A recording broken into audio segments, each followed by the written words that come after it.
Hello இன்றைக்கி social மீடியாவில் ஒரு மிகப்பெரிய வாரே நடந்து முடிஞ்சிருக்குன்னு சொல்லலாம் முருகனை பற்றினது. ஸோ அவங்க எல்லாருக்குமே தெரியும், நேற்று தான் அவங்க 2 பேரோட அந்த டிபேட் பண்ண வீடியோ வந்து ரிலீஸ் பண்ணியிருக்காங்க. ஆக்சுவலாக இந்த இஷ்யூ எப்போ ஸ்டார்ட் ஆகுதுன்னு பார்த்தீங்கன்னா, நமக்கு தெலுங்கு படத்தில் வந்து ஒரு படத்தோடைய ஃபர்ஸ்ட் லுக் போஸ்டர் போடுறப்ப அதில் வந்து முருகனை பற்றி ஒரு ஸ்டேட்மெண்ட் வந்து ட்விட்டரில் போடுறாங்க. முருகன் வந்து பார்ன் இன் நார்த்து, அதுக்கப்புறம் ஒர்க் ஷிப்ட் இன் சவுத் அப்படிங்கிற மாதிரியான ஒரு ஸ்டேட்மெண்ட். ஸோ இதில் தான் வந்து பிரச்சனை ஸ்டார்ட் ஆகுது. ஸோ இங்கே நம்ம டிஃபெண்ட் பண்ண வேண்டிய விஷயம் என்ன, கவுண்டர் பண்ண வேண்டிய விஷயம் என்ன அப்படின்னா, முருகன் வந்து நார்த்தில் தான் பிறந்தாரா இல்லையா அப்படிங்கிறதான் நம்ம வந்து அங்கே கவுண்டர் பண்ண வேண்டிய விஷயம். பட் அப்பயே என்ன ஆகிடுச்சுன்னு பார்த்தீங்கன்னா, இந்த டாபிக் வந்து எங்கெங்கேயோ டிவேட் ஆகி சோஷியல் மீடியாவில் அது ஸ்ப்ரெட் ஆகிட்டு இருந்துச்சு.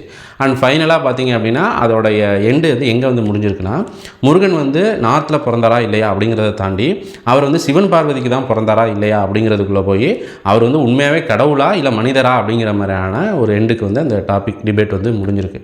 ஸோ இதை பற்றி தான் இன்றைக்கி இந்த வீடியோவில் உங்கள் கூட ஷேர் பண்ணிக்க போகிறேன். And welcome to my channel. நான் உங்கள் ஏஜி. ஃபர்ஸ்ட் ஆஃப் ஆல் இந்த வீடியோக்குள்ளே போகிறதுக்கு முன்னாடி ஒரு சில டிஸ்க்ளைமர், அதுக்கப்புறம் ஒரு கிளாரிஃபிகேஷனை கொடுத்துட்றேன். ஃபஸ்ட்டு விஷயம் என்னென்னா, இந்த வீடியோ வந்து எந்த ஒரு பொலிட்டிக்கல் ஐடியாலஜி இல்லை பொலிட்டிக்கல் பார்ட்டி இல்லை எதுவும் ஒரு தனிநபருக்கு சாதகமானவோ இல்லை வந்து அவங்களுக்கு எதிர்ப்பாக இருக்கக்கூடிய ஒரு விஷயமும் கிடையாது. இது எதுக்காக நான் சொல்கிறேன்னா, இன்றைக்கி எந்த ஒரு டிபேட் எடுத்துக்கிட்டிங்கனாலும் டாபிக் எடுத்துக்கிட்டிங்கனாலும் அதை நம்ம எவ்வளோ நியூட்ரலாக நம்ம பேசினாலும் ஃபைனலாக நம்ம ஒரு ஜட்ஜ்மெண்ட் கன்க்ளூஷன் போகிறப்ப ஏதோ ஒரு சைடில் தான் நம்ம சொல்லி ஆகணும். அப்படி சொல்கிறப்ப என்ன பண்ணிவிடுவாங்க அப்படின்னா வந்து இவங்க இந்த ஐடியாலஜி சேர்ந்தவங்க இல்லைன்னா இவங்க இந்த பார்ட்டி சேர்ந்தவங்க அப்படிங்கிற மாதிரியான ஒரு லேபிள் குத்தக்கூடிய ஒரு விஷயம் தான் இன்றைக்கி சொசைட்டியில் இருக்குது. ஈவன் நம்ம ஃப்ரெண்ட்ஸ் கூட பேசுகிறப்பயுமே அதை தான் பண்ணக்கூடிய ஒரு விஷயமா இருக்குது. ஸோ அப்படி இருக்கிறப்ப ஒரு சப்ஜெக்ட் பற்றினா நல்ல நாலேஜ் உள்ளவங்க இல்லைனா அதை பற்றி ரொம்ப எக்ஸ்பீரியன்ஸாக உள்ளவங்க, இன்னொன்று அதில் வந்து ரொம்ப நியூட்ரலாக பேசுகிறவங்க கூட என்ன பண்ணிடுறாங்க, இந்த மாதிரியான பிரச்சனையை பயந்துக்கிட்டு நமக்கு எதுக்குப்பா நம்ம அதில் தலையிட வேண்டியதில்லை அப்படிங்கிற மாதிரி ரொம்ப சைலண்ட்டாக போயிடறாங்க. ஸோ அதனாலே நிறைய விஷயங்கள் வந்து இங்கே பேச முடியல ஒரு விஷயம். ஸோ அதனால் இந்த டாப்பிக்கை வந்து யாரும் அந்த மாதிரியான பெர்ஸ்பெக்டிவில் பார்க்காம இதை வந்து ஒரு ஸ்டூடெண்ட்டோட மென்டாலிட்டி அவங்களோட பெர்ஸ்பெக்டிவில் தான் நான் எடுத்து போகிறேன். ஏன்னா சொசைட்டியில் வந்து இன்றைக்கி என்ன பிரச்சனை நடக்குது, ஸோ அதில் இவங்க வந்து என்ன சொல்கிறாங்க, ஸோ இவங்க என்ன சொல்கிறாங்க, இதில் என்ன கவுண்டர் பண்ணுறோம் டிஃபெண்ட் பண்ணுறோம் அப்படிங்கிற மாதிரியான ஒரு விஷயம். ஆக்சுவலாக என்ன ட்ரூத் உண்மை என்ன அப்படிங்கிறத தெரிஞ்சிக்கக்கூடிய அந்த ஒரு பெர்ஸ்பெக்டிவில் தான் இந்த வீடியோ நான் மேக் பண்ணுறேன். ரெண்டாவது, நமக்கு சயின்ஸ் அண்ட் ஹிஸ்ட்ரி அப்படிங்கிறது ஒரு தனி செக்ஷன், நம்பிக்கை அப்படிங்கிறது ஒரு தனி செக்ஷன். இப்போ நம்பிக்கை அப்படிங்கக்கூடிய ஒரு விஷயம் மேலோட்டமாக இருக்கிறப்ப அதை வந்து நம்ம எந்த ஒரு கொஸ்டினுமே பண்ண முடியாது. அதாவது அவங்களோட நம்பிக்கை, அது இறை வழிபாடாக இருக்கட்டும், இல்லைனா வாழ்க்கை முறையாக இருக்கட்டும், இல்லை அவங்களுடைய கல்ச்சர் அப்படிங்கக்கூடிய கலாச்சாரமான விஷயம் எதுவுமே பண்ண முடியாது. பட் இங்கே சயின்ஸ் அண்டு ஹிஸ்ட்ரி அப்படிங்கிற ஒரு விஷயத்துக்குள்ள வந்துட்டோம்னா இங்கே எல்லாமே எவிடன்ஸ் பேஸில் தான் நம்ம பேச முடியும். இப்போ நான் ஒரு ஸ்டேட்மெண்ட் சொல்கிறேன், இதுதான் உண்மை அப்படின்னு நான் வந்துட்டேன் அப்படின்னாலே அது வந்து சயின்ஸில் வந்துடும். அப்போ அந்த உண்மை அப்படிங்கிறதுக்கு நான் எவிடன்ஸ் காட்டணும். இல்லை அது பொய், இதுதான் உண்மை அப்படின்னு நீங்கள் சொல்கிறீங்க அப்படின்னா நீங்கள் அதுக்கான எவிடன்ஸ் காட்டணும். ஸோ வந்து சயின்ஸ் அண்டு ஹிஸ்ட்ரி அப்படிங்கக்கூடிய ஒரு விஷயத்தையும் நம்பிக்கை அப்படிங்கக்கூடிய ஒரு விஷயத்தையும் நம்ம போட்டு கன்ஃபியூஸ் பண்ணிக்கக்கூடாது இந்த விஷயத்தை பொறுத்த வரைக்கும். அண்ட் ஈவன் நீங்கள் நம்பிக்கையே எடுத்துக்கிட்டிங்கனாலுமே அது ஒரு குறிப்பிட்ட லெவலுக்கு மேலே அது வந்து நம்ம பேசுகிறோம் அப்படின்னா அங்கேயும் மறுபடியும் நமக்கு அந்த சயின்ஸ் அப்படிங்கக்கூடியது வரதான் செய்யும். அங்கே நம்ம கிளாரிஃபைங்கிற ஒரு விஷயத்தை நம்ம கொடுத்து தான் ஆகணுங்கிறது தான் வருது. ஸோ இது ரெண்டுத்தையும் வந்து ரொம்ப போட்டு நம்ம மிக்ஸ் பண்ணிக்கக்கூடாது. இப்போ இந்த இஷ்யூ வந்து ஸ்டார்டிங்கில் வந்தப்போ வந்து எனக்கு இதில் பெரிய ஒரு உடன்பாடு கிடையாது. ஏன்னா வந்து முருகன் அப்படிங்கிறவங்க வந்து அது கடவுள் அப்படிங்கிறதும் அது எல்லாருக்குமான ஒரு விஷயம். அவங்க எப்படி இருந்தாலும் நம்ம கும்பிட தான் போகிறோம் அப்படிங்கிற மாதிரி தான் இருந்தேன். அது வந்து ஸ்பிரிச்சுவலாகவும் அது வந்து ஒரு ரிலீஜியஸ், அது ஒரு டிவோஷனலான ஒரு விஷயமாக இருக்கிற வரைக்கும். பட் அந்த டாபிக் வந்து எப்போ தமிழ் லிட்ரேச்சருக்குள்ளே வந்து அதை கவுண்டர் பண்ணக்கூடிய ஒரு விஷயமாக வரும்பொழுது தான் நம்ம ஆக்சுவலாக அங்கே வந்து பேச வேண்டியதாக வருது. ஆக்சுவலாக என்ன நடந்துச்சுன்னு தெரிஞ்சிக்க வேண்டிய ஒரு சுச்சுவேஷன் நம்ம எல்லாருக்குமே வருது. ஸோ அதன் பேசிஸில் தான் இந்த விஷயத்தை வந்து நான் ரெஃபர் பண்ண ஆரம்பித்தேன். ஸோ அதுபோல் வந்து முருகன் உண்மையாகவே எங்கே பிறந்தாங்க அப்படிங்கிறத ரொம்ப எக்ஸ்பிளிசிட்டாக ரொம்ப டீட்டெயிலாக சொல்லக்கூடிய 2 ரெஃபரன்ஸ் என்னென்னு பார்த்தீங்கன்னா, ஒன்று வந்து பரிபாடல், இன்னொன்று வந்து திருமுருகாற்றுப்படை. இது ரெண்டுமே சங்ககால இலக்கியங்கள் தான். பட் இந்த சங்ககால இலக்கியங்கள் இதை தான் வந்து அவங்க ஆப்போசிட்டில் இருக்கிறவங்க வந்து ரெஃபரன்ஸாக காட்டினாங்க. அதுக்கு இந்த சைடில் உள்ளவங்க என்ன பண்ணிட்டாங்க அப்படின்னா, இது வந்து பிற்காலத்தில் வந்தது, இது வந்து ஆரிய கலப்பில் இருக்கக்கூடிய நூல்கள் அப்படிங்கிற மாதிரி சொல்லிட்டாங்க. இந்த இடத்துல தான் எனக்கு ஒரு மிகப்பெரிய டிசப்பாயின்மெண்ட் வந்து ஏற்பட்டுச்சு. இன்றைக்கி நம்மள்ட்ட இருக்கக்கூடிய ஒரு மிகப்பெரிய வேல்யூபிளான ஒரு சோர்ஸ் அப்படின்னா அது நம்ம சங்கம் லிட்ரேச்சர் தான். தமிழர்கள் வந்து எவ்வளோ பழமையானவர்கள், தொன்மையானவர்கள், அவங்களுடைய வாழ்க்கை முறை வந்து எந்த அளவுக்கு சிறப்பானது அப்படிங்கிறத ரொம்ப எல்லா விதத்துலையுமே சொல்லக்கூடிய ஒரு விஷயங்கிறது நம்மளோட தமிழ் இலக்கியங்கள் தான். நம்மளுடைய அகழ்வாராய்ச்சிலாம் வந்து நம்ம எந்த வருஷத்துக்கு முன்னாடியிலேருந்து இருக்கிறோம் அப்படிங்கிறத சொல்லும். அதுக்கப்புறம் நம்ம என்னென்ன பயன்படுத்தணும் அந்த மாதிரியான ஒரு விஷயம். அதுக்கப்புறம் கல்வெட்டுகளாக வந்து அரசர்களோட அந்த புகழாரம் இந்த மாதிரியான விஷயங்கள்லாம் இருக்கக்கூடியது. பட் தமிழ் லிட்ரேச்சர் சங்கம் இலக்கியங்கள் அப்படிங்கிறது நம்மளுடைய வாழ்க்கை முறை எப்படி இருந்துச்சு, நம்மளோட வழிபாட்டு முறை எப்படி இருந்துச்சு, நம்மளோட உணவு முறைகள் எப்படி இருந்துச்சு, இந்த மாதிரியான விஷயங்கள் சொல்லக்கூடிய ஒரு விஷயம். பட் இதை என்ன பண்ணிடுறாங்க அப்படின்னா, இது வந்து காலத்தால் பின்தங்கியது அப்படின்னு சொல்லிட்டு அந்த 2 விஷயத்தையுமே அந்த 2 நூலையுமே வந்து இவங்க நெக்லெக்ட் பண்ணிட்டாங்க. ஸோ அங்கே தான் எனக்கு என்ன டவுட் வந்துச்சு அப்படின்னா, அப்படி அவங்க நெக்லெக்ட் பண்ணாங்க அப்படின்னா அதுக்கப்புறம் வந்து எல்லாத்தையுமே வந்து நம்ம காலத்தால் பின்தங்கியது, இல்லைனா வந்து ஆரியர்களோட கலப்பு அப்படிங்கிற மாதிரி தான் சொல்ல முடியும். அப்படி சொல்கிறதா இருந்தால் அது மாதிரி பின்தங்கி இருக்கக்கூடிய, இனிமேல் இதை வந்து ரெஃபரன்ஸாகவே எடுத்துக்கக்கூடாது அப்படிங்கிற மாதிரியான இலக்கியங்கள் என்னென்ன? சரி, நம்மளோட இலக்கியம் நமக்கு ஆதாரமாக இருக்கக்கூடிய, ரெஃபரன்ஸாக எடுத்துக்கக்கூடிய இலக்கியங்கள் அப்போ என்னென்ன அப்படிங்கக்கூடிய ஒரு விஷயம் இருக்கணும். அது மாதிரி எந்த ஒரு விஷயம் இல்லை. ரெண்டாவது, இன்றைக்கி வந்து இதை வந்து நான் ஆக்சுவலாக வந்து யாரையும் ஹர்ட் பண்ணணுமோ இல்லைனா வந்து யாரையும் ப்ளேம் பண்ணணுமோ அப்படிங்கிறதுக்கு சொல்கிறேன். இன்றைக்கி நம்ம எவ்வளோ தான் தமிழ் நம்ம பேசினாலுமே நம்மள்ட்ட நிறைய முரண்பாடுகள் இருக்குது. நம்மளால் ஒரு 10 நிமிஷம் வந்து ஒரு தூய்மையான தமிழில் ஆங்கில கலப்பு இல்லாமல் பேசுகிறதுங்கிறது எல்லாருக்குமே அவ்வளோ எளிதான ஒரு விஷயமா இல்லை. அதே போல் பார்த்திங்க அப்படின்னா, இன்றைக்கி வந்து தமிழ் அப்படிங்கக்கூடிய ஒரு விஷயத்த ஒரு பொலிட்டிக்கல் ரீதியான மைண்ட் செட்டில் உள்ள நிறையா பேசினாலுமே கடைசியில் அவங்களோட குழந்தைங்களை கொண்டு போய் நம்ம சேர்க்குறப்ப எங்கே போய் சேர்க்குறாங்கன்னா இங்கிலீஷ் மீடியத்துலேயும் மெட்ரிகுலேஷன்லையும் தான் சேர்க்குறாங்க. அண்ட் பிஸ்னஸ் சைடாக வரும் பொழுதுமே அதில் நிறைய முரண்பாடுகள். ஸோ இவ்வளோ பெரிய முரண்பாடுகள் ஸ்டில் இன்றைக்கி நம்மள்ட்ட இருக்குது. பட் சங்கம் காலத்தில் பார்த்திங்க அப்படின்னா அன்றைக்கி தமிழ் தான் மூச்சு, தமிழ் தான் பேச்சு, தமிழ் தான் வாழ்க்கை அப்படின்னு வாழ்ந்துட்டு ஒரு பீரியட். அப்போ இருந்த தமிழ் புலவர்கள் எல்லாமே தமிழுக்காகவே வந்து வாழ்ந்து அதுக்காகவே அவங்களோட உயிர் தியாகங்கள் பண்ணி அதுக்காகவே தங்களோட வாழ்க்கையை அர்ப்பணிச்சு இருந்த பீரியடில் அவங்க அந்த பரிபாடல், அந்த திருமுருகாற்றுப்படை, இந்த மாதிரியான விஷயங்கள்லாம் சொல்லியிருக்காங்க. அதை வந்து ஆரியர்களோட கலப்பு, அது வந்து அவங்க வந்து மேனிப்புலேட் பண்ணி எழுதிட்டாங்க அப்படின்னு சொன்னீங்கன்னா, இப்போ நம்ம அவங்கள நம்புறதா இல்லை இவங்கள நம்புறதா, இந்த 2 கொஸ்டின் தான் எனக்கு வந்துச்சு. ஆனால் இதை பார்க்குறப்ப எனக்கு என்ன ஒரு விஷயம் வந்து ஃபீல் ஆனிச்சு அப்படின்னா, இவங்க எல்லாருமே வந்து இவங்க சொல்லக்கூடிய ஒரு ஸ்டேட்மெண்ட்டுக்கு ஆதரவாக இருக்கக்கூடிய இதே தமிழ் சங்க லிட்ரேச்சராக இருக்கட்டும், இல்லைனா வந்து கல்வெட்டுகளாக இருக்கட்டும், எதுவாக இருந்தாலும் அதற்கு மேட்சிங்காக பண்ணிடுறாங்க. பாசிட்டிவ் சப்போர்ட் பண்ணக்கூடிய விஷயத்த எவிடன்ஸாக காட்டுறாங்க. பட் இவங்க சொல்லக்கூடிய ஸ்டேட்மெண்ட்டுக்கு அதெல்லாம் நெகட்டிவ் சப்போர்ட்டாக இருந்துச்சு அப்படின்னா அது எல்லாத்தையுமே வந்து காலத்தால் பின்தங்கியது, இல்லைனா ஆரியர்களோட கலப்பு அப்படின்னு சொல்லிட்டு அதை டீவேல்யூ பண்ணிடுறாங்க. இது வந்து எப்படி கரெக்டாக இருக்கணும்? ஒரு சைக்காலஜிக்கலில் வந்து ஒரு தியரி இருக்கும், நமக்கு வந்து காக்னிட்டிவ் டிசோனன்ஸ் தியரி அப்படின்னு சொல்லிட்டு. அது பார்த்திங்க அப்படின்னா, ஈவன் தோ நீங்கள் தப்பே செஞ்சிருந்தீங்கனாலும் அந்த தப்பை சரியாக ஏன் செஞ்சீங்க அப்படிங்கிற மாதிரி ஜஸ்டிஃபை பண்ணக்கூடிய ஒரு விஷயமா இருக்கும் அந்த தியரி.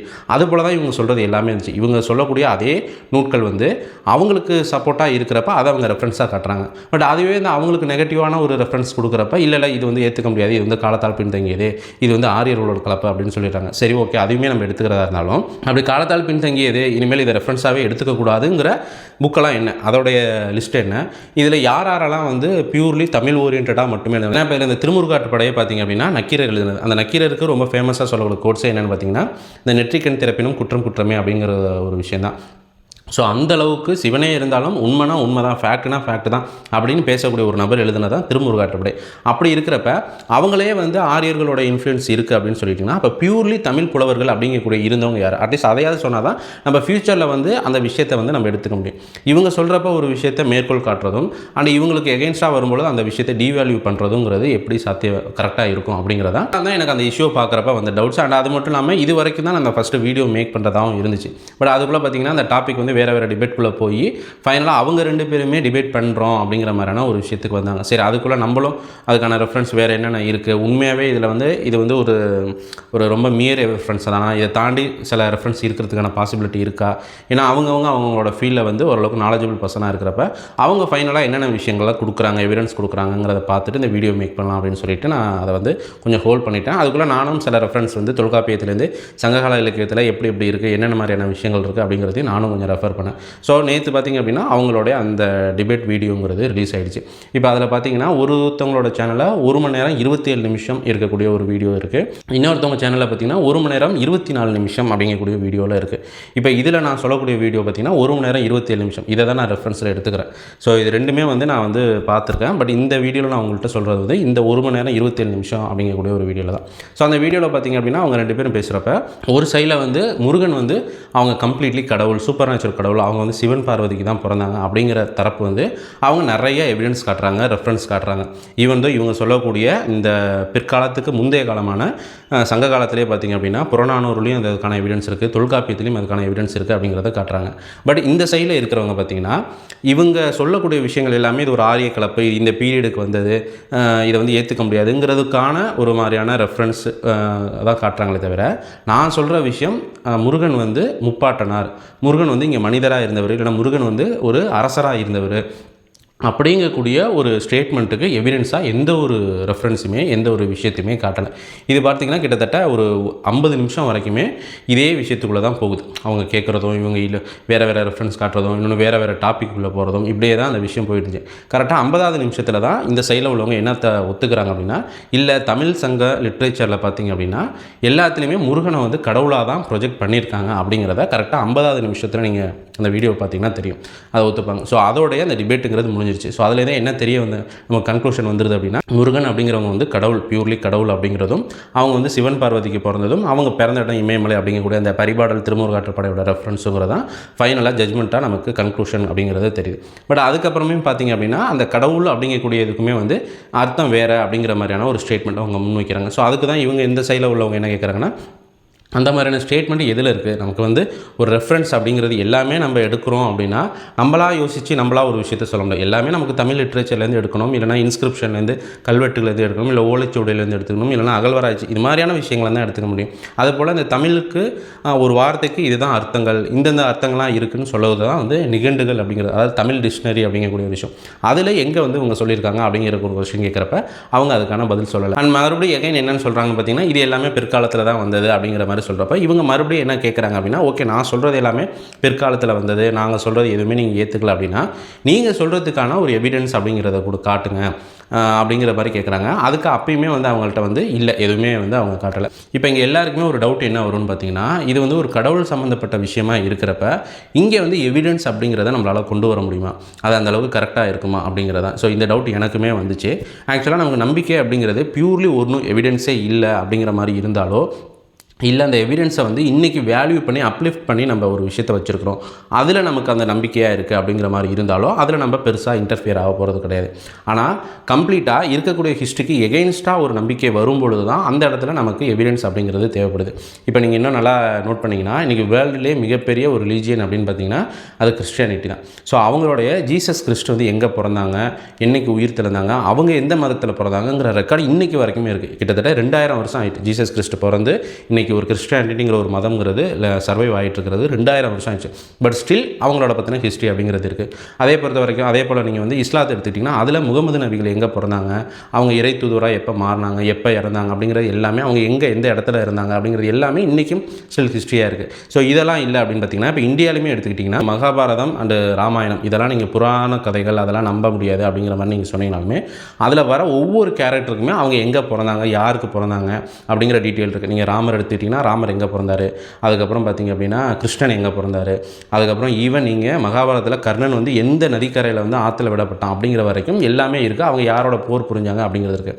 ஈவன் இப்போ எங்களோட குலதெய்வம் பார்த்திங்க அப்படின்னா திரௌபதி அம்மன் வந்து ஆக்சுவலாக வந்து மனிதராக இங்கே பூமியில் பிறந்து அதுக்கப்புறம் தான் அவங்கள வந்து இப்போ நாங்கள் கடவுளாக வழங்கிட்டு இருக்கோம் அப்படிங்கிறது தான் ஹிஸ்ட்ரி. பட் அவங்க எங்கே பிறந்தாங்க, எந்த நாட்டுகளில் பிறந்தாங்க, எந்த மன்னருக்கு பிறந்தாங்கிற வரைக்கும் இன்றைக்கி ஸ்டில் இருக்குது. அப்படிங்கிறப்ப இப்போ இந்த முருகன் அப்படிங்கிறவங்க வந்து தொன்று தொட்டு அதாவது தமிழர்களுடைய முதற் கடவுளாக வந்து இருக்கிறாங்க. அப்படிங்கிறப்ப அவங்களுடைய ரெக்கார்டு எங்கே அப்படின்னு கேட்டிங்கன்னா அதுக்கு இவங்க சைட்லேருந்து எந்த ஒரு எவிடன்ஸுமே இல்லை. இப்போ அவங்க வந்து உண்மையாகவே ஒரு நாட்டோடைய மன்னராக இருந்தாங்கன்னா அந்த நாட்டோடைய பேருன்னு இருக்கும், இந்த ராஜ்யத்தை ஆண்ட மன்னன் அப்படிங்கிற மாதிரி வரும். ரெண்டாவது அவங்க யாரையும் எகெயின்ஸ்டாக போர் புரிஞ்சாங்கன்னா அந்த ஒரு ரெஃபரன்ஸ் வரும். அந்த மாதிரி எந்த ஒரு ரெஃபரன்ஸுமே இவங்க சைட்லேருந்து கொடுக்கல. இவங்க சொல்லக்கூடிய ரெஃபரன்ஸ் எல்லாத்துலேயுமே அந்த முருகன் அப்படிங்கிறவங்க வந்து கடவுளாக தான் வந்து சொல்லியிருக்காங்களே, அவர் ஒரு மனிதராகவோ இல்லை அவர் வந்து ஒரு அரசராகவோ சொல்லலை. அரசர்கள் வந்து எப்படி இருக்கணுங்கிற ஒப்பீட்டு அடிப்படையில் தான் சொல்லியிருக்காங்களே, கம்ப்ளீட்டாக அந்த மாதிரியான எந்த ஒரு எவிடன்ஸுமே அவங்க கொடுக்கல. ஆனால் இதில் எனக்கு வந்து ரொம்ப சர்ப்ரைசிங்காகவும் ஷாக்கிங்காகவும் இருந்த ஒரு விஷயம் என்னென்னா, அந்த வீடியோவில் ஒரு 55வது நிமிஷத்தில் வந்து இந்த டாபிக் அப்படியே டிவேட் ஆகி முருகன்லேருந்து சிவனுக்கு அப்படியே ஜம்ப் ஆகிடுவாங்க. சிவன் வந்து உண்மையாகவே கடவுளா இல்லை அவங்க வந்து மனிதரா அப்படிங்கிற மாதிரி போய் அதுக்கு இவங்க சைட்லேருந்து எதை ரெஃபரன்ஸாக காட்டுவாங்கன்னா, ஜக்கி வாசுதேவ் அவங்களுடைய வெப்சைட்டில் இருக்கக்கூடிய ஒரு ஸ்டேட்மெண்ட், அதாவது சிவன் வந்து மனிதர் அப்படிங்கக்கூடிய மாதிரியான ஒரு ஸ்டேட்மெண்ட் எடுத்து ரெஃபரன்ஸ் காட்டுவாங்க. ஆக்சுவலாக எனக்கு அதை பார்க்குறப்ப தான் ரொம்பவுமே வந்து சர்ப்ரைஸாக இருந்துச்சு. என்ன அப்படின்னு பார்த்தீங்கன்னா, இப்போ ஜக்கி வாசுதேவ் வந்து நிகழ்காலத்தில் இருக்கிறவர், அவர் வந்து ஒரு தமிழர் கிடையாது. அதே சமயத்தில் அவர் பற்றின நிறைய கிரிட்டிசிசம் இருக்குது. அந்த கிரிட்டிசிசம் உண்மையாக பொய்யா அப்படிங்கிற சப்ஜெக்ட்குள்ளே நம்ம போகணும். பட் இவ்வளோ முரண்பாடுகள் இருக்குது. இன்னொன்று இவங்க தரப்பில் இருந்து நிறைய விஷயங்களை அவங்க வந்து கிரிட்டிசைஸ் பண்ணியிருக்காங்க. அப்படிப்பட்ட ஒருவர் எழுதியிருக்கக்கூடிய ஒரு விஷயத்தை இவங்க ஸ்டேட்மெண்ட்டாக எடுத்துக்கிறாங்க. ஆனால் இதுக்கு பழங்காலத்தில் வந்து சங்கம் வச்சு தமிழ் வளர்த்த தமிழ் புலவர்கள் சொல்லக்கூடிய ஒரு ஸ்டேட்மெண்ட் என்ன சொல்லிடுறாங்கன்னா, இது ஆரியர்கள் கிளப்பு, இது காலத்தால் பின்தங்கியதுன்னு சொல்லிடுறாங்க. இது எப்படி எந்த விதத்தில் கரெக்டாக இருக்குது? அது வந்து நான் ஏற்றுக்கிறேன் அப்படின்னு சொன்னீங்கனாலுமே இதை நம்ம ஏற்றுக்க முடியாது. ஆனால் நான் இதை ஏற்றுக்கிறேன், அதை நான் ஏற்றுக்க மாட்டேன் அப்படிங்கிறது தான் இதில் இருக்கக்கூடிய ஒரு மிகப்பெரிய ஒரு முரண்பாடாக எனக்கு இருந்துச்சு. அதுக்கப்புறமும் பார்த்தீங்கன்னா இந்த டிபேட் அப்படியே கண்டினியூ ஆகிட்டு இருக்கு. அண்ட் ஒரு பாயிண்டில் பார்த்தீங்க அப்படின்னா அந்த நடுகள் சம்மந்தப்பட்ட ஒரு விஷயத்தை அவங்களே ரைஸ் பண்ணுறாங்க. அப்படி இருக்கிறப்ப வந்து இவங்க ஆப்போசிட்டில் உள்ளவங்க என்ன கேட்குறாங்கன்னா, சரி அப்போ நடுகள் உள்ள விஷயத்தையாவது காட்டுங்க. முருகன் வந்து உங்களுடைய முப்பாட்டனார் அப்படின்னா அவங்க வந்து ஒரு மனிதராகவோ இல்லை ஒரு கடவுளாகவோ இருந்தாங்கன்னா அவங்களுக்கு நடுகள் அப்படிங்கக்கூடிய ஒரு விஷயம் இருக்கும்னா அதை காட்டுங்க அப்படிங்கிறப்ப அதுவும் தேடினா தான் கிடைக்கும், அது தேடினா கண்டிப்பாக கிடைக்கும், அதுவும் வந்து குமரி கண்டத்தில் இருக்கும் அப்படிங்கிறது சொல்லலாம். இந்த கவுண்டர் அப்படிங்கிறது ஆக்சுவலாக கரெக்டான ஒரு விஷயம். இப்போ நான் ஒரு விஷயம் சொல்கிறேன் அப்படின்னா நான் அதுக்கான எல்லா ப்ரூஃபையும் கொடுக்கணும். அது நிறைய ப்ரூஃப் இல்லைனாலும் அட்லீஸ்ட் 1-2 கொடுக்கணும். நான் எந்த ப்ரூஃபுமே கொடுக்க மாட்டேன், ஆனால் அதெல்லாம் இருக்குது அப்படின்னு சொல்லி நான் வெறும் நம்பிக்கையின் மட்டும் வச்சு பேசுகிறதுங்கிறது ஒரு கரெக்டான ஒரு ஹெல்த்தியான ஒரு டிபேட்டாக இருக்குமா அப்படிங்கிறத நீங்களே யோசிச்சு. இந்த நடுகள் அப்படிங்கிறது வேறு ஒன்றும் கிடையாது. நமக்கு சங்க காலத்தில் வந்து நம்ம மனிதர்களில் வந்து யாராவது ஒரு மிகப்பெரிய ஆற்றல் புரிஞ்ச நபரோ இல்லை ஒரு போர் வீரரோ இல்லை ஒரு அரசரோ இருந்தாங்கன்னா அவங்களுக்கு வந்து ஒரு நடுகள் எழுப்பி அவங்கள வந்து வழிபடுறதா நம்மளோட தமிழர்களுடைய வழக்கம். ஸோ அது பார்த்திங்க அப்படின்னா ஒரு நார்மலான மனுஷன் யாராக இருந்தாலுமே அவங்க செஞ்ச ஒரு மிகப்பெரிய ஒரு விஷயத்துக்கு அந்த விஷயம் எடுப்பாங்க. இதை நீங்கள் நிறையா லிட்ரேச்சர்லாம் சம்டைம்ஸ் படிச்சிருக்கலாம், பார்த்துருக்கலாம். பட் அது வந்து ரேராக தான் அங்கேயும் ஒன்று தான் இருக்கும். அது பார்த்திங்கன்னா அந்த நபர்கள்லாம் வந்து ரொம்ப அன்ஃபெமிலியராக இருக்கக்கூடிய ஒரு நபர்கள், அவங்களுக்கே அந்த விஷயம் இருக்கிறப்ப முருகன் வந்து தொன்று தொட்டு இன்றைக்கி வரைக்குமே வந்து தமிழ் முதல் கடவுள் அப்படிங்கக்கூடிய ஒரு ஸ்டேட்டஸில் இருக்கிறப்ப அவங்க வந்து ஒரு ராஜாவாக இருந்தார், அவர் ஒரு மிகப்பெரிய பிரசித்தி பெற்ற ராஜாவாக ஒரு போர் குணம் கொண்ட ராஜாவாக இருந்திருந்தார் அப்படின்னா கண்டிப்பாக அவங்களுக்கு நடுகள் அப்படிங்கக்கூடிய ஒரு விஷயம் இருந்திருக்கும். ஸோ அந்த நடுகள் வந்து 1-2 கிடையாது, ஓவராலாக நிறைய இடத்துல இருந்திருக்கும். அந்த மாதிரியான ஒரு எவிடன்ஸ் கேட்குறப்ப இல்லை அது தேடினா கிடைக்கும், அது வந்து குமரி கண்டத்தோட இருக்கும் அப்படிங்கிறது இது எல்லாமே வந்து ஒரு அசம்ஷன், இதெல்லாம் ஒரு தியரி அப்படிங்கிற மாதிரி தான் இருக்குது. ஸோ அதுவும் இவங்க கொடுக்கல. ஃபைனலாக பார்த்தீங்கன்னா அந்த டிபேட் கண்டினியூ ஆக ஒரு கட்டத்தில் வந்து அவங்களே என்ன ஒத்துக்கிறாங்கன்னா இதெல்லாம் நாங்கள் நம்புகிறோம், முருகன் வந்து எங்களுடைய முன்னோன் அப்படின்னு நாங்கள் நம்புகிறோம், எங்களோட இந்த ஒரு பொலிட்டிக்கல் ஐடியாலஜி இவங்க வந்து நாங்கள் நம்புகிறோம் அப்படிங்கிற மாதிரி சொல்லிடுறாங்க. ஸோ அதுலேருந்து என்ன கன்க்ளூஷன் வருது அப்படின்னா இந்த முருகன் அப்படிங்கிறவங்க வந்து மூத்தோன், நமக்கு வந்து முன்னோராக இருந்தவர், அவர் ஒரு மனிதராக இருந்தவர், ஒரு அரசராக இருந்தது, இது எல்லாமே இவங்க இந்த பொலிட்டிக்கல் ஐடியாலஜியில் உள்ளவங்களோட தனிப்பட்ட ஒரு நம்பிக்கையாக தான் இருக்கே தவிர எவிடன்ஸ் பேஸில் அது உண்மை இல்லை அப்படிங்கிறது நமக்கு தெரிய வருது. அப்போ முருகன் அப்படிங்கிறவங்க வந்து கடவுள் பியூர்லி, அவருக்கு வந்து ஒரு சூப்பர் நேச்சுரல் கடவுள், அவங்க வந்து சிவன் பார்வதிக்கு தான் பிறந்தாங்க, அவங்க வந்து இந்த இமயம் அப்படிங்கக்கூடிய ஒரு இடத்துல தான் பிறந்தாங்க அப்படிங்கிற ஒரு விஷயம் தான் இப்போ இந்த எவிடன்ஸ் மூலமா நமக்கு கிளியர் ஆகுது. இன்கேஸ் ஃப்யூச்சரில் வந்து இந்த வரலாற்று விஷயங்கள்லேயே வந்து நமக்கு ஏதாவது ஒரு எவிடன்ஸ் வந்து இல்லை இவங்க வந்து நமக்கு கடவுள் அப்படிங்கிறதுல நம்ம மன்னராக தான் வளர்ந்துருக்காங்க, முன்னோராக தான் வளர்ந்துருக்காங்கங்கிறது வந்தால் மட்டும்தான் இவங்க சொல்கிற விஷயங்கிறது ப்ரூவ் ஆகும். அது வரைக்கும் இது வந்து கம்ப்ளீட்லி வந்து ஒரு பிலீஃப் சிஸ்டம் தானே தவிர இது வந்து ஒரு எவிடன்ஸ் பேஸ்டு ப்ரூஃப் கிடையாது. பட் இந்த சைடில் சொல்கிறவங்களுக்கான எவிடன்ஸ் பேஸ்ட் ப்ரூஃப் வந்து நிறையவே இருக்குது அப்படிங்கிறத இந்த வீடியோவில் கடைசியில் நமக்கு கன்க்ளூஷன் வருது. இந்த இஷ்யூவில் இந்த டிபேட், இந்த வீடியோஸ் இதெல்லாம் பார்க்குறப்ப இந்த விஷயத்துக்கு பின்னாடி இருக்கக்கூடிய மிகப்பெரிய ஒரு கான்சிக்வன்ஸ் சைடு எஃபெக்ட் பார்த்திங்க அப்படின்னா அது ரொம்ப பெரிய ஆபத்தாக இருக்குது. அது என்னென்னு பார்த்தீங்கன்னா டீவேல்யூவேஷன் அப்படிங்கிறதா. இப்போ நமக்கு இருக்கிறதுலே வந்து ரொம்ப வேல்யூபிளான சோர்ஸுங்கிறது தமிழ் லிட்ரேச்சர் தான். அதை வந்து இனிமேல் நம்மளால் யாராலையுமே அழிக்க முடியாது. ஸோ அதெல்லாம் ரெக்கார்டடாக இருக்குது. அப்போ அதை என்ன பண்ணலாம்னா டீவேல்யூவேஷன் பண்ணலாம். எப்படி அப்படின்னா இப்போ நமக்கு டிமானிட்டைசேஷன் பண்ண மாதிரி 500,000 இருந்துச்சு ஆனால் ஒன்றும் செல்லாது அப்படிங்கிற மாதிரி சொன்னது போல் இந்த புக்கு எல்லாமே இருக்கும், ஆனால் அதெல்லாம் உண்மை இல்லை அப்படிங்கிற மாதிரி இருக்கும். அதுதான் டீவேல்யூவேஷன் அப்படிங்கிறது. இப்போ என்கிட்ட இங்கே பார்த்தீங்கன்னா கிட்டத்தட்ட ஒரு 50 புக்கு, இந்த செல்ஃபில் மட்டுமே ஒரு 50-60 புக்கு இருக்கும்.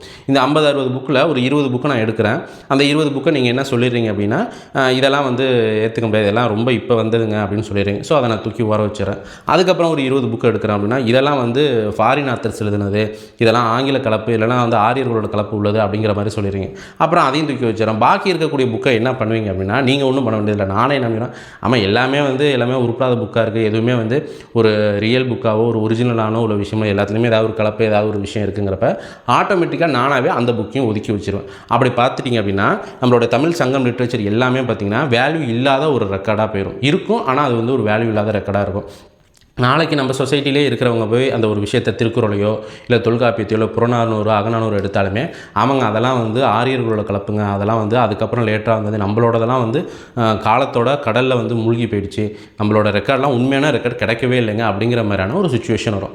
அப்போ நம்மளுடைய நாகரிகம் என்ன, நம்மளோட உணவு பழக்க முறை என்ன, நம்மளோட வழிபாட்டு முறை என்ன அப்படிங்கக்கூடிய ஒரு ஸ்பேஸ் பார்த்திங்கன்னா ஜீரோவாக எம்டியாக இருக்கும், ஒன்றுமே இல்லை அப்படிங்கிற மாதிரி இருக்கும். யாருக்கும் அது உண்மை தெரியாது. அப்போ இந்த சைடில் யார் இருக்காங்களோ அவங்க வந்து ஒரு பொலிட்டிக்கல் ஐடியாலஜியாக இருக்கலாம், இல்லை ஒரு தனிநபராக இருக்கலாம், இல்லை ஒரு கார்ப்பரேட்டாக இருக்கலாம், இல்லை வாட் எவர் இட் பி, அவங்களுடைய சுய லாபத்தில் யார் வேணும் அவங்க என்ன சொல்கிறாங்களோ அதுதான் வந்து இங்கே ஊடுருவி அதுதான் நம்மளுடைய ஹிஸ்ட்ரி ரெக்கார்ட், நம்மளுடைய வாழ்க்கை முறை பழக்க வழக்கம் அப்படிங்கிற மாதிரி வரும். ஸோ இதுதான் இதில் இருக்கக்கூடிய ஒரு மிகப்பெரிய விஷயம். இதுதான் இவங்க பண்ணுறாங்க அப்படின்னு நான் சொல்லலை. பட் இந்த மாதிரி வந்து இருக்கக்கூடிய சங்க கால லிட்ரேச்சர் இதெல்லாம் புறந்தள்ளிட்டு ஆதாரம் இல்லாத ஒரு விஷயத்தை நம்ம நம்ப ஆரம்பிக்கிறோம் அப்படின்னா அது ஃப்யூச்சரில் இந்த மாதிரியான ஒரு விஷயத்துக்கு தான் போகும். இன்றைக்கே பார்த்திங்க அப்படின்னா தமிழ் நம்ம பேசினாலுமே நம்மள எத்தனை பேர் வந்து நாலடியார் முழுசாக படிச்சிருப்போம், எத்தனை பேர் சிலப்பதிகாரம் படித்தோம். சிலப்பதிகாரத்தில் அந்த சொல்லக்கூடிய இந்த சினிமாவில் வரக்கூடிய கதைகள் தான் தெரியுமே தவிர அதை தாண்டி எவ்வளோ பேர் படிச்சிருக்கோம். கவுந்தியடிகள் பற்றி எத்தனை பேருக்கு தெரியும். அகநானூறு புறநானூறில் ஒரு சில விஷயங்கள்லாம் ரொம்ப யூனிக்காக அது படிக்கிறப்பே ரொம்ப அழகாக இருக்கும். அந்த மாதிரியான விஷயங்கள் எத்தனை பேர் நம்ம படிச்சிருக்கோம். இப்போயே நம்ம அதெல்லாம் ஓரம் கட்டி தான் வச்சுட்டோம். இப்போ இது வந்து வேல்யூ இல்லை, இது வந்து நமக்கு வந்து உண்மையான சோர்ஸ் கிடையாது, இதெல்லாம் வந்து நம்ம தமிழர்களுடைய இதெல்லாம் கிடையாது, கொஞ்சம் கொஞ்சம் இருக்கும், அதெல்லாம் ஆரியர்கள் கலப்போட இருக்கும் அப்படிங்கிற மாதிரி சொல்லிட்டிங்கன்னா நாளைக்கு அதை இன்ட்ரெஸ்டடாக நம்ம படிப்போமா, நம்ம அதை வந்து ஒரு வேல்யூபிளான சோர்ஸாக எடுத்துப்போமா? ஸோ இதுதான் இந்த விஷயத்தில் இருக்கக்கூடிய ஒரு மிகப்பெரிய சைடு எஃபெக்ட் கான்சிக்வன்ஸாக இருக்குது. ஸோ அதனால் எல்லாருக்கும் நான் ஒரு ஃப்ரெண்ட்லியான அட்வைஸ், ஒரு ரெக்வஸ்ட் என்ன கேட்டுக்கிறேன் அப்படின்னா, அப்படிங்கக்கூடிய ஒரு விஷயத்தை ஓனாக நீங்கள் எல்லாருமே படிங்க. அதுதான் இப்போ இன்றைக்கி வந்து சைக்காலஜி ஆஃப் மணி ரொம்ப பெரிய ஃபேமஸ் புக்காக பேசுகிறோம். அதுக்கப்புறம் வந்து திங்க் அண்ட் கோ ரிச் அப்படிங்கக்கூடிய ஒரு புக்கை வந்து ரொம்ப ஃபேமஸாக பேசுகிறோம். அப்புறம் வந்து ரிச் டேட் புவர் டேட் அதை ரொம்பலாம் ஃபேமஸாக பேசுகிறோம்ல. இதெல்லாம் செல்ஃப் டெவலப்மெண்ட்டுக்கு எவ்வளோ ஃபேமஸாக பேசுகிறீங்களா? இது எல்லாமே இருக்கக்கூடிய ஒரு புக் அப்படின்னு பார்த்தீங்கன்னா அது நம்ம தமிழ் லிட்ரேச்சர் தான். தமிழ் லிட்ரேச்சர்லேயே நிறைய புக்ஸ் வந்து செல்ஃப் டெவலப்மெண்ட்டாக இருக்கட்டும், எக்கனாமியாக இருக்கட்டும், வாழ்க்கை முறை, ரிலேஷன்ஷிப் எல்லாமே இருக்குது. திருக்குறளே பார்த்தீங்கன்னா 1330 குறள் இருக்குது. இந்த 1330 குறளை எத்தனை பேர் நம்ம இத்தனை வருஷத்தில் முழுசாக படிச்சிருக்கோம்? நமக்கு மனப்பாடமாக தெரியலனாலும் நான் முழுசாக படிச்சுட்டேன், எனக்கு அதில் இருக்கக்கூடிய எல்லா குறளும் ஒரு வாட்டி தான் நான் படிச்சிருக்கேன் அப்படிங்கிற மாதிரி எத்தனை பேர் தெரியும்? ஸோ அது போல் நம்ம படிச்சிருந்தோம்னா இன்றைக்கி இந்த மாதிரி டிபேட் வரும்பொழுது இந்த மாதிரி ஒரு ஃபேக்கான இல்லைனா வந்து உண்மை எவிடன்ஸ் இல்லாத ஒரு விஷயத்தை நம்ம முன்னாடி கொண்டு வந்து நமக்கு கவுண்டர் பண்ணாங்கிற ஒரு விஷயமே வராது. ஸோ அதனால் என்ன சொல்கிறேன்னா, எல்லோரும் தமிழ் அப்படிங்கக்கூடிய ஒரு விஷயத்தை படிங்க. அட்லீஸ்ட் இனிமேலாவது படிக்க ஸ்டார்ட் பண்ணுங்க. குழந்தைங்களாம் இருந்தாங்கன்னா அவங்களுக்கு இந்த தமிழ் அப்படிங்கக்கூடிய ஒரு சின்ன சின்ன ஒரு விஷயத்தை கொஞ்சம் கொஞ்சமாக ஸ்பூன் ஃபீடிங் பண்ணுற மாதிரியாவது பண்ணி அந்த விஷயத்தை இது அப்போ தான் ஃப்யூச்சரில் வந்து இந்த ஒரு விஷயம் நம்மளோட ரெக்கார்டாக நம்மளோட ஐடென்டிட்டியாக இருக்கும். இல்லை அப்படின்னா ஃப்யூச்சரில் நம்ம எதுவுமே இல்லாத ஒரு எம்டி பர்சனாக தான் இருக்கும். ஸோ அவ்வளோதான். ஸோ இந்த வீடியோ பற்றி உங்களோட ஒப்பீனியன் என்ன அப்படின்னு சொல்லிட்டு கீழே கமெண்ட் பண்ணுங்கள். வெதர் நீங்கள் எது வேணாலும் சொல்லுங்கள். நாங்கள் வந்து முருகனை வந்து முப்பாட்டான தான் பார்ப்போம், அது வந்து தமிழ் லிட்ரேச்சரில் என்ன வேணாலும் சொல்லியிருக்கட்டும், தொல்காப்பியத்தில் என்ன வேணாலும் சொல்லியிருக்கட்டும், நாங்கள் அதெல்லாம் எடுத்துக்க மாட்டோம் அப்படிங்கிற மாதிரியான ஸ்டாண்டில் இருக்கீங்களா? இல்லை நாங்கள் இந்த ரெக்கார்ட் ப்ரைசிஸில் முருகன் வந்து கடவுள் தான் அப்படிங்கக்கூடிய ஒரு ஸ்டாண்டில் இருக்கீங்களா? இல்லை இது ரெண்டுத்துக்கும் இல்லை, அவர் எப்படி வேணாலும் இருந்துட்டு போட்டோம், நான் எப்படி இருந்தாலும் அவரை கும்பிட தான் போகிறேன், அதனால் எனக்கு அதெல்லாம் பிரச்சனை கிடையாது, என்னுடைய கடவுள் முருகன் அப்படிங்கக்கூடிய ஸ்டாண்டில் இருக்கீங்களா அப்படிங்கிறத கீழே கமெண்ட் பண்ணுங்கள். அண்ட் வேறு ஒரு வீடியோவில் உங்களை சீக்கிரம் வந்து பார்க்குறேன். அது வரைக்கும் ஸ்டே டியூன். பை.